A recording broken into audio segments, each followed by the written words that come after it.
It did not begin in a dark alley. It did not begin behind a screen or inside some hidden corner of the internet. There were no hoodies, no passwords being stolen, no code running in the shadows. It began in places people trusted. Hotel ballrooms, conference halls, rooms filled with light. People arrived dressed well. They shook hands. They smiled. They sat down next to friends, coworkers, even family members. What they were shown did not feel dangerous. It felt professional, organized, respectable. There were stages, large screens, charts that moved upward. There were speakers who spoke slowly, confidently. They did not rush. They did not pressure. They spoke about the future, about opportunity, about being part of something bigger than yourself. No one told these people they were about to lose everything. They were told they were early to a new idea, early to a new system, early to a world that others had not discovered yet. And that idea was powerful. Because no one wants to believe they are late. No one wants to believe they missed their chance. So they listened. They nodded. They believed. Not because they were foolish, but because the message felt familiar. Trust someone you know. Learn from those who look educated. Follow those who seem confident. This did not feel like a crime. It felt like a seminar, like a business opportunity, like something you would tell others about with pride. People went home and talked about it at dinner tables. They called friends. They convinced parents. They brought in people they loved, and slowly, quietly, something shifted. Questions were pushed aside. Doubts felt impolite.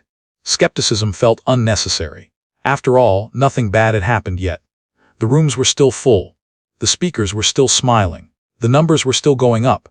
From the outside, everything looked calm, orderly, safe. But beneath that calm, something was already wrong. Not loudly wrong. Not visibly broken, just slightly off. A promise that felt too smooth. An answer that sounded complete, but said very little. And that is the most dangerous moment, not when people panic, but when they feel comfortable. Because scams do not always announce themselves as threats. Sometimes they arrive as invitations. To understand why this worked, you have to return to that moment in time. The mid-2010s. The internet was obsessed with one word, Bitcoin. It appeared everywhere. On news channels, on social media, in conversations between people who had never talked about money before. Stories spread faster than explanations.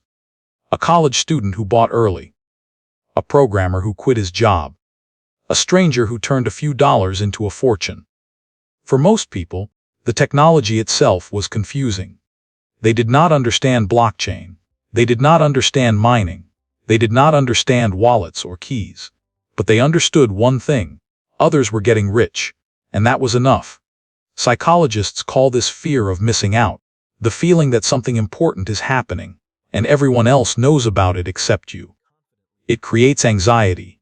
It creates urgency. And urgency shuts down questions. People were not chasing knowledge. They were chasing timing. They did not want to master crypto. They just wanted to arrive before it was too late. That is the environment OneCoin entered.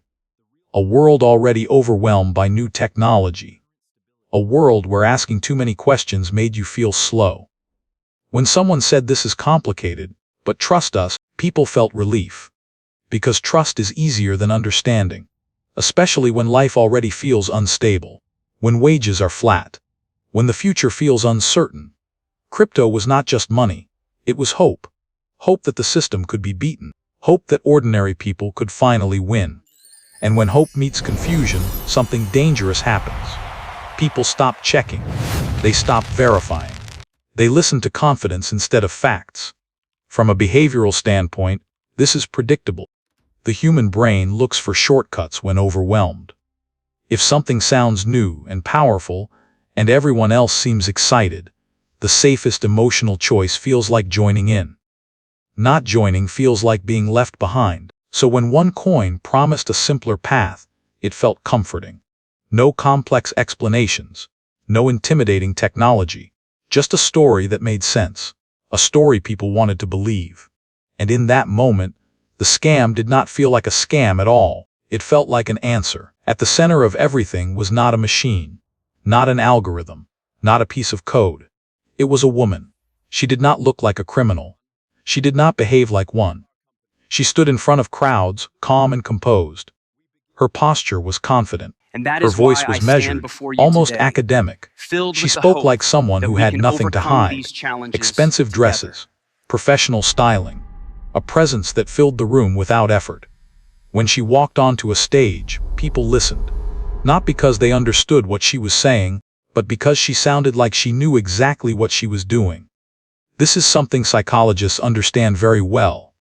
Human beings are wired to trust authority. A confident tone, formal language, a controlled pace of speech.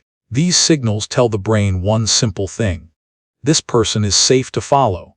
She spoke about finance as if she were teaching a class. She used words that felt intelligent but not threatening. Enough complexity to sound advanced. Enough simplicity to feel accessible. And then there were the credentials, degrees, titles, a carefully built image of education and success. For most people that was enough, because questioning someone who looks educated feels uncomfortable. Doubting them feels rude, suspicious. It feels like questioning the system itself. So people did not challenge her. They admired her. To her followers, she was not selling a product. She was leading a movement. She spoke about empowerment, about independence, about changing the way the world worked. People did not see themselves as customers. They saw themselves as pioneers. And once someone believes they are part of something important, doubt becomes dangerous. Because doubt threatens identity. From the outside, it is easy to ask why no one stopped her. But from the inside, everything felt normal. The rooms were full. The applause was real. The stories of success were everywhere. And when people around you believe, belief feels contagious. The human mind takes shortcuts. If others trust her, she must be trustworthy. If she speaks with confidence, she must know the truth. This is authority bias. It is not stupidity. It is instinct. An instinct that has protected humans for thousands of years. And in this case, it was used against them. Because the most dangerous lies are not whispered. They are spoken clearly. On stage. By someone who looks like they belong there. Once trust was established, something subtle began to happen. People stopped listening for answers. They listened for reassurance. Every appearance reinforced the same image. The calm voice. The confident posture. The controlled smile. Nothing felt rushed. Nothing felt desperate. And that was important. Because desperation raises alarms. Confidence turns them off. She did not argue with critics. She did not explain too much. She dismissed doubt with elegance. That is how authority works. Not by proving itself, but by making questions feel unnecessary. When people asked how it worked, they were not corrected. They were redirected.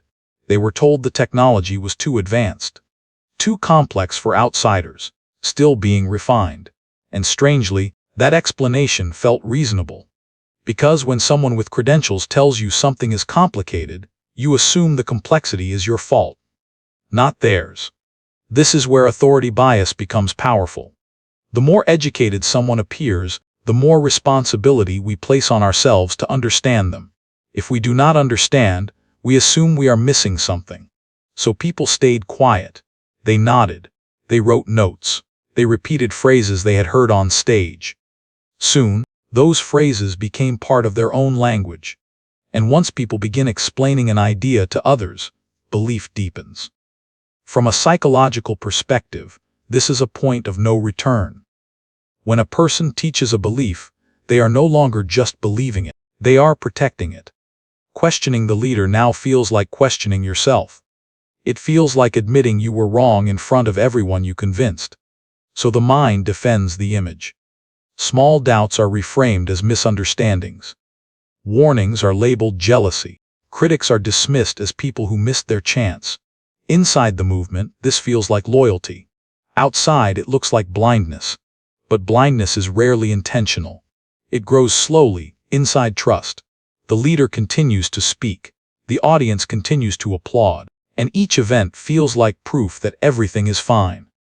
After all, no one with such confidence would lie. No one so visible would risk exposure. That belief becomes the final lock. Because once authority feels permanent, people stop looking for exits. They stop asking where the money really is. They stop imagining failure. They imagine the future they were promised. And that future becomes more real than the present. Every illusion ends the same way. Not with a collapse, but with resistance. At first it was small. Someone tried to withdraw money. Nothing happened. They waited. They refreshed the page. They tried again. The system showed numbers, balances, growth, but no exit. The explanations came quickly. Technical maintenance, system upgrades, temporary delays, and most people accepted them. Because no one wants to be the first to admit something is wrong. Doubt is uncomfortable when everyone else still believes. But as weeks turned into months, the same problem appeared again and again. More people tried to cash out. More excuses followed. Behind the scenes, something else was happening. Independent researchers began to look closer. Not with emotion, with logic. They searched for the most basic proof. A public blockchain. A transaction history. Any trace that the currency actually existed. They found nothing. No ledger, no mining activity, no verifiable records. From a forensic perspective, this was impossible to ignore. A cryptocurrency without transparency is not a currency. It is a story. As these findings circulated quietly online, law enforcement started paying attention. Not loudly, not publicly. This is how real investigations begin. Agents followed money flows across borders. They traced shell companies. They mapped relationships between executives. Slowly, patiently, a picture formed. This was not innovation delayed by technology. It was a system designed without an exit. And while investors waited for answers, investigators waited for patterns. From the outside, nothing seemed to change. Events continued. Speeches were delivered. Smiles remained. But inside, trust was eroding. People stopped talking as openly. Questions were asked in private. Voices lowered. Some realized the truth but stayed silent. Because admitting it now meant admitting they had brought others into it. Friends, parents, entire families. The cracks were no longer technical. They were human. And once trust begins to fracture, it never breaks cleanly. It splinters.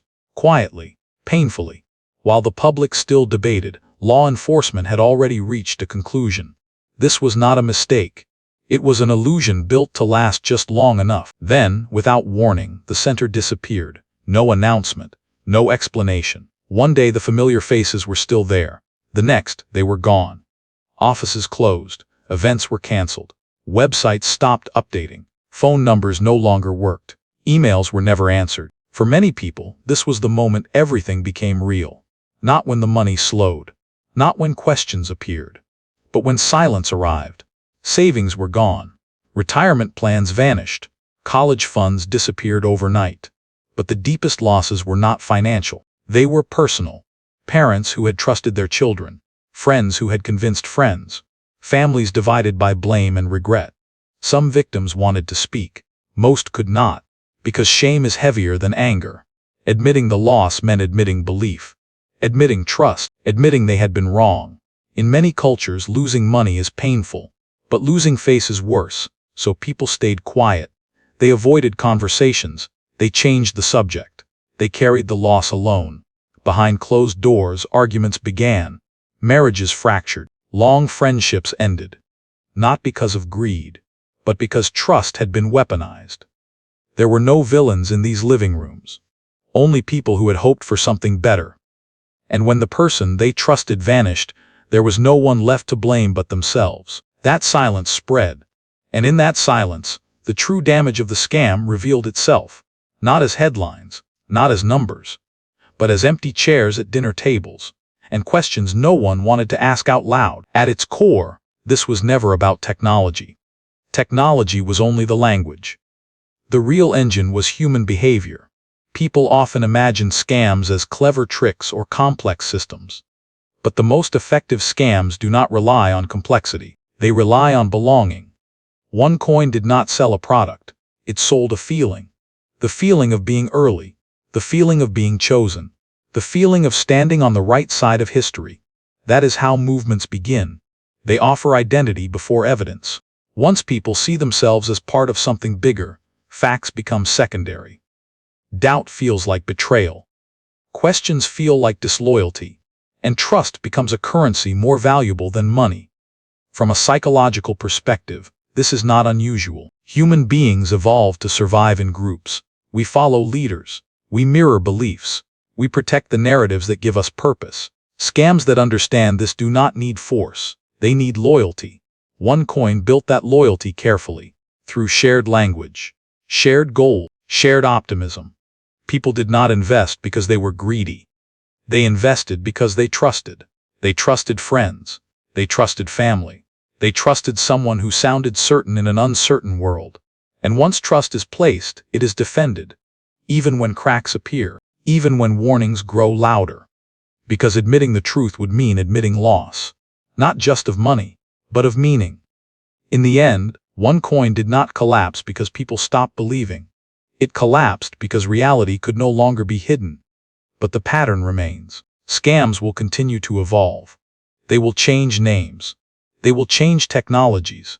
But they will always look familiar. They will look like communities. They will sound like hope. And they will ask for trust. OneCoin is over. The stages are empty. The voices are gone. The promises have faded. But the conditions that made it possible are still here. People still want certainty. They still want belonging. They still want to believe that this time will be different. Technology will continue to change. New words will appear. New opportunities will be promised. And once again, someone will say this is the future. Not everyone will fall for it, but someone will. Because scams do not survive on ignorance. They survive on trust. The trust between friends, between families, between people who want to help each other succeed. OneCoin did not end a problem. It revealed one. The question is not whether another OneCoin will exist. The question is simpler. When the next promise arrives, wearing a familiar face and speaking with confidence, will we recognize it? Or will it feel, once again, like hope? OneCoin was never just a financial scam. It was a test of human nature. People didn't lose money because they were stupid. They lost money because they believed. They believed their friends. They believed confident voices. They believed in a future that sounded more reasonable than the present they were living in. OneCoin didn't attack through technology. It attacked through trust. Through the feeling of being chosen. Through the fear of being left behind. Through the desire to give the people we love a better life. And when trust is exploited, the damage doesn't stop at a number on a bank statement. It spreads into families, into relationships, into the heavy silence of shame, where people are afraid to speak out. The biggest lesson of OneCoin is not never trust anyone. It is this: slow down. Any opportunity that demands urgency, that asks you to believe before you understand, is an opportunity worth pausing over. A safe system does not depend on a single face. A promise worth trusting must survive even when the person making it disappears. And more than anything else, society must learn to see victims with empathy, not judgment. Because when people are allowed to speak without shame, traps built on silence lose their power to exist. OneCoin is over, but the conditions that created it are still here. OneCoin also left behind another lesson, one that is talked about far less. The responsibility of each individual inside a broken system. A major scam almost never survives because of just one person. It survives because many people, at many different levels, choose not to ask questions. Not because they are bad people, but because asking questions means becoming difficult. The one who ruins the mood. The one who stands apart from a crowd that is trusting each other. In modern society, we are often taught how to believe quickly, but rarely taught how to doubt in a healthy way. We learn how to follow trends, but not how to stop when a trend starts moving too fast. OneCoin reveals an uncomfortable truth, that sometimes the greatest danger does not come from obvious liars, but from the silence of those who are not fully convinced, yet are afraid to speak up. And when an entire community stays silent, mistakes become legitimate. Illusions become normal. The lesson here is not to live in constant suspicion. It is to keep your right to ask questions, even when that means standing alone. Because in many financial and social tragedies, the most important moment is not when the money disappears, but the very first moment when someone feels that something is wrong and chooses to look away.